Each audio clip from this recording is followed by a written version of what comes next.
All right, welcome back, everybody. Notice here, once we try to modify the footer, we're able to customize the different settings. But notice here how is the title of the page is called generated homepage. That's not good.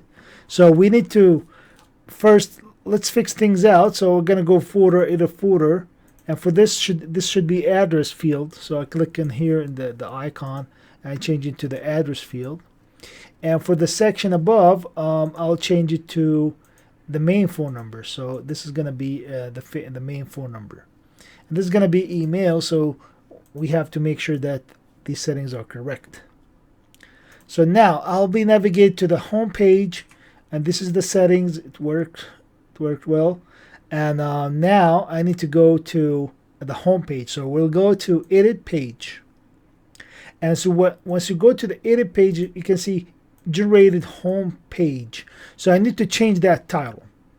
In order to change that title, basically I'll say home, and then I click on save.